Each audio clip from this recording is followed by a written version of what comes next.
Bab 071. Mobil Azarin melaju sedang.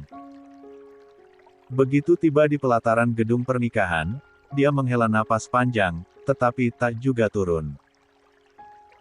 Tangannya meremas setir mobil, sementara udara dalam mobil terasa lebih berat dari biasanya. Setiap detik di dalam kendaraan itu menjadi penantian yang menyiksa. Dadanya bergemuruh, penuh ketakutan yang tak mampu dia artikan. Apa dia benar-benar sanggup mendengar suara lantang jenderal mengucapkan ikrar pernikahan? Apakah hatinya cukup kuat untuk tetap utuh saat nama itu disebut di hadapan penghulu? Azarin bersandar, memejamkan mata sambil berkomat kamit melafalkan zikir. Dia berusaha merangkai ketenangan di antara desah napasnya yang memburu. Kalimat-kalimat itu mengalir dari bibirnya, menumpahkan kegundahan pada Yang Maha Kuasa. Namun, dalam keheningan yang diciptakannya sendiri, Azarin tak menyadari mobil lain telah tiba. Pintu mobil itu terbuka, dan sosok Alea dengan langkah ringan dan senyum yang memancar keluar.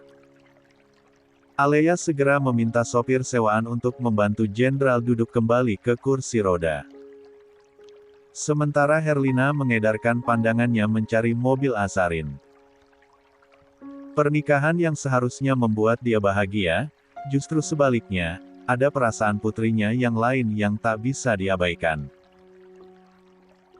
14. Setelah beberapa saat mencari, pandangan Herlina teralih pada mobil putih yang terparkir di bagian ujung. Gegas dia melangkah menghampiri mobil tersebut. "Umi, mau kemana?" seru Alea menyadari ibunya menjauh, bukannya ikut masuk. Herlina menatap Alea dengan raut wajah datar. "Masuklah. Umi mau cari adikmu dulu." Tanpa menunggu jawaban, Herlina segera melangkah menuju mobil. Dia mengintip terlebih dahulu di kaca mobil yang tertutup rapat. Setelah memastikan Azarin ada, Herlina baru mengetuk beberapa kali. Sontak, hal itu membuat Azarin langsung membuka mata, dan membuka pintu mobil. Terlihat Azarin menghela napas berat, hingga cadarnya bergerak. Tanpa berkata-kata, Herlina langsung memeluk putrinya dengan erat, dan begitu lama. Dia berharap, beban di hati Azarin terasa ringan dengan pelukannya. Sementara Azarin pun hanya diam, dan merebahkan wajahnya di pundak sang ibu. Setelah puas memeluk Azarin, wanita parubaya itu melepaskan pelukannya, dan menatap mata Azarin yang tampak kosong. "Jangan paksakan ya, nak. Umi, mohon, sayang. Umi gak sanggup lihat kamu kesakitan." Suara Herlina begitu lirih, air matanya pun menetes tak dipedulikan. Azarin tak menjawab, tetapi sudah cukup membuat Herlina yakin badai di dalam hati Azarin sangat besar. "Berhenti berkorban lagi, nak. Kejar ke Baha." Setelah mereka menikah, apa Alea dan laki-laki itu akan meninggalkan rumah? Sela Azarin. Tatapannya pun terlihat kosong. Herlina terdiam, kedua matanya pun tak berkedip. "Aku sengaja melawan egoku, menahan luka ini, Umi, agar mereka bisa menjauh dari hidupku setelah ini," ucapnya lirih. "Tapi, jika pada akhirnya mereka tetap ada di sekitarku, maka aku yang akan pergi." Tanpa berkata-kata Herlina menarik tubuh Azarin, memeluk dengan erat. "Jangan pernah buat ninggalin Umi, ya, nak. Umi mohon, jangan tinggalin Umi." Dengan berlinangan air mata Herlina terus memohon. Azarin tak ingin membiarkan ibunya menangis, apalagi wajahnya sudah dipoles riasan tipis. Dia lalu melepaskan pelukannya, mengusap wajah cantik Herlina. "Jangan menangis lagi, Umi. Masuklah ke dalam. Melirik jam tangannya, lalu kembali berkata, sebentar lagi acaranya mau dimulai. Umi harus melihat anak Umi menikah. Menikah dengan pria yang dicintainya. Suara Azarin memelan di akhir kalimat. Herlina merasakan betul, badai itu dari nada suara putrinya. Umi jangan pedulikan, Aza. Aza baik-baik saja. Azarin menghela napas berat, dan memaksakan tersenyum yang amat berat di balik cadar. Sebentar malam kita udah berangkat ke Dubai. Jadi, bersenang-senanglah, Umi, ucapnya seriang mungkin sembari memberikan dorongan pelan pada tubuh ibunya. Herlina pun tak lagi memaksa berdiri di depan Azarin yang terlihat ingin menyendiri. Dia tersenyum lirih, sebelum akhirnya berbalik badan. Sepeninggal ibunya, Azarin kembali menutup pintu mobil, membiarkan udara dingin di dalam kendaraan menjadi pelarian dari gemuruh emosinya. Matanya terpejam, tetapi pikirannya tak pernah tenang. Bayangan senyum bahagia sang kakak di depan penghulu saat ini, berputar seperti film usang, menyayat setiap sisi rapuh di hatinya. Azarin menarik napas panjang, mencoba menenangkan detak jantungnya yang berirama seperti genderang. 15. Perang. Namun, semakin dia melawan, semakin denyut di dadanya menguasai, menggema dengan kalimat yang tak pernah mau hilang dari ingatannya. Jika pada akhirnya dia bukan takdirku, kenapa namanya En masih kamu simpan dengan rapi? Gumamnya dalam hati. Selama 30 menit, Azarin duduk diam di dalam mobil, membiarkan waktu berjalan tanpa arah. Pikiran-pikirannya berseliweran, seperti burung-burung gelisah yang terperangkap di sangkar. Haruskah dia turun? Haruskah dia menyaksikan momen yang akan mengiris hatinya lebih dalam? Ataukah dia cukup di sini saja, dalam ruang sempit yang menjadi benteng sementara dari rasa sakit? Namun, pada menit ke-31, Azarin menghela napas panjang. Dia tahu, tak ada pelarian yang abadi.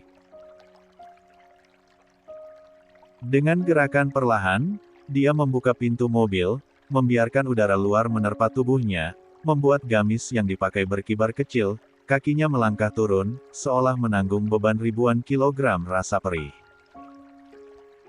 Dia memaksakan diri untuk tersenyum, sebuah senyum yang penuh kepalsuan, tetapi baginya cukup untuk menjadi perisai dari tatapan-tatapan penasaran. Setidaknya, di mata mereka, dia harus terlihat tegar. Harus terlihat kuat. Langkah demi langkah dia tapaki menuju gedung pernikahan. Gedung yang dia pilih, dengan dekorasi sederhana.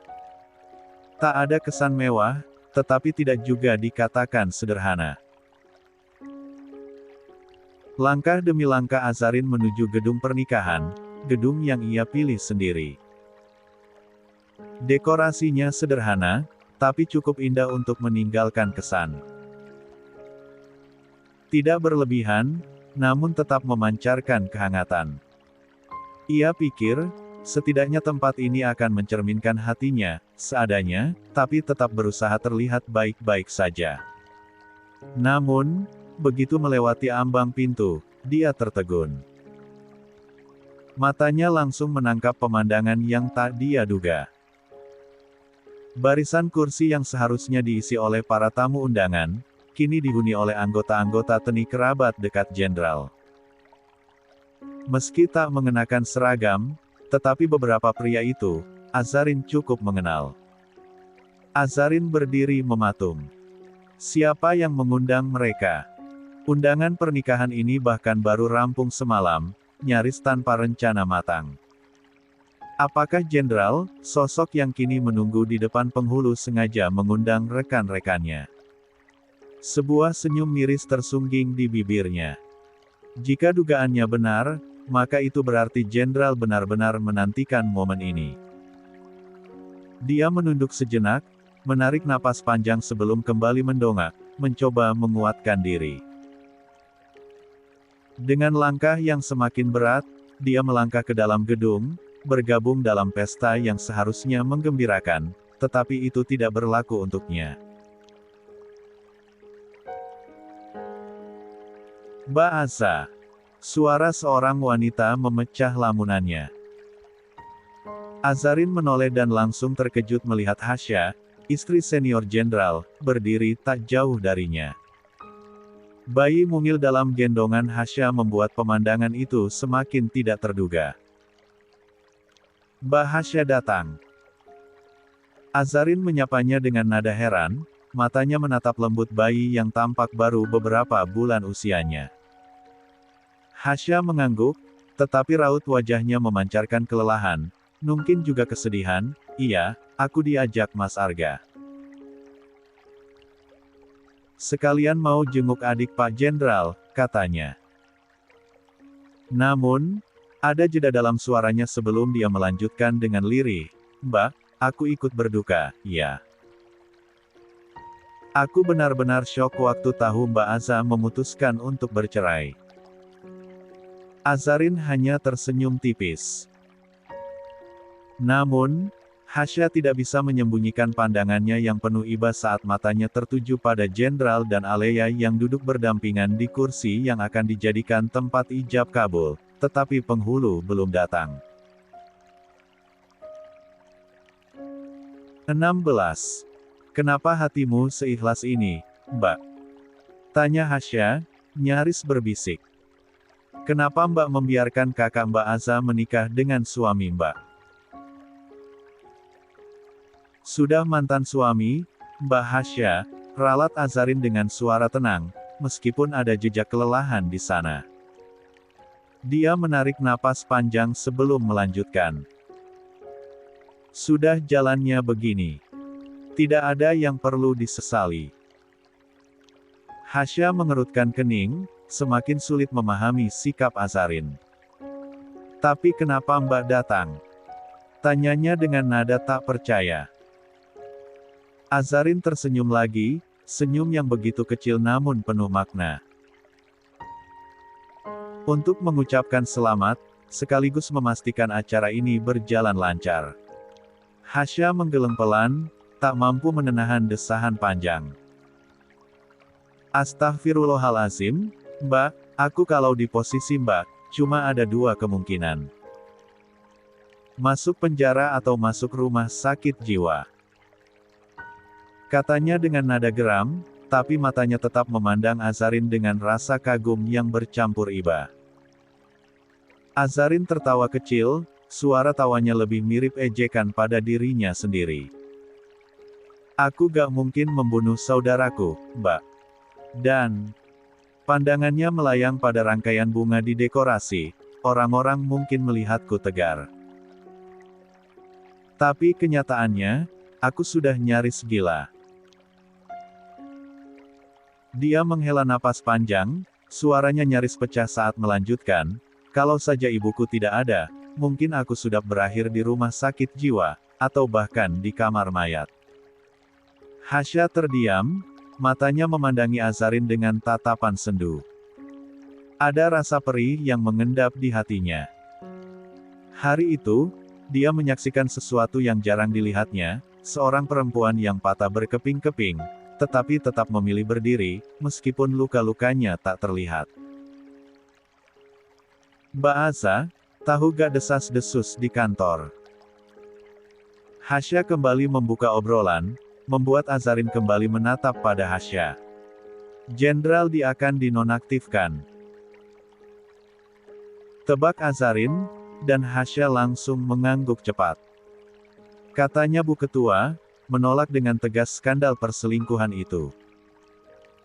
Apalagi mantan suami Mbak seorang letnan. Hanya saja saat ini Pak Heru masih mempertimbangkan, karena Pak Jenderal Arsyad mengalami cedera saat Satgas, jelas Hasya. Tak heran Hasya banyak mengetahui informasi. Dia salah satu orang yang dekat dengan Ketua Persit, yakni istri dari Jenderal Heru. Selain itu, Hasya aktif dalam kegiatan Ibu Persit dikarenakan tinggal di batalion. Oh ya, Mbak Azat tahu dari mana? Bu Nina ngecat aku. Cuma waktu itu aku sedang proses perceraian, jadi tidak terlalu aku tanggapi, jelas Azarin, dan Hasya hanya mengangguk sambil membulatkan bibirnya. Tak ada lagi obrolan yang berarti selain kata-kata penyemangat yang dilakukan Hasya. Meskipun dia tahu, kata-kata itu tak akan berarti bagi orang yang terluka. Tak lama menunggu, pintu ruangan perlahan terbuka. Wali Hakim, yang akan memimpin akad pernikahan ini, muncul dengan langkah mantap. Sosoknya adalah kepala kuas setempat, yang menggantikan peran mendiang ayah Alea sebagai wali, karena keluarga perempuan itu Tolk memiliki saudara laki-laki. Wali Hakim, menurut aturan agama, yang diharuskan menggantikan peran tersebut. Di sudut ruangan, Azarin berdiri dengan tubuh kalku. Matanya hanya menatap kosong ke depan, meskipun dalam hatinya bergemuruh badai perasaan yang sulit dia kendalikan. Tangannya, yang sejak tadi saling meremas, semakin terasa erat, seakan berusaha meremas segala rasa sakit yang tumbuh dalam dadanya. Dia harus siap menyaksikan pernikahan antara kakak dan mantan suaminya. Dan dia tahu, banyak yang akan menganggapnya bodoh, bahkan menyakiti dirinya sendiri dengan berada di sana. 17. Namun, rasa penasarannya jauh lebih meronta. Dia ingin menyaksikan semua untuk terakhir kali. Dia akan menyaksikan Jenderal mengucapkan nama Alea dengan satu helaan napas. Bukan hanya Azarin yang merasakan ketegangan yang memuncak, seluruh seisi gedung, dari para tamu hingga kedua mempelai yang duduk berdampingan, juga merasakan ketegangan yang hampir bisa diraba. Bahkan Herlina terlihat gelisah, mencari keberadaan Azarin dengan cemas. Wali Hakim mengambil posisi duduk, memandang sekilas pada daftar nama mempelai yang tertera di atas kertas, lalu mengangkat pandangannya dan menatap Jenderal. "Apakah saudara siap?" tanya Wali Hakim dengan suara yang lugas. Namun, Jenderal hanya diam. Sorot matanya kosong, seperti seorang pria yang tengah terjebak dalam kegelapan, tak tahu harus bagaimana. Keheningan itu seolah meresap hingga ke ujung ruangan, membuat Alea semakin merasa gelisah. Jantungnya berdetak lebih cepat, seiring dengan kecemasan yang kian memuncak.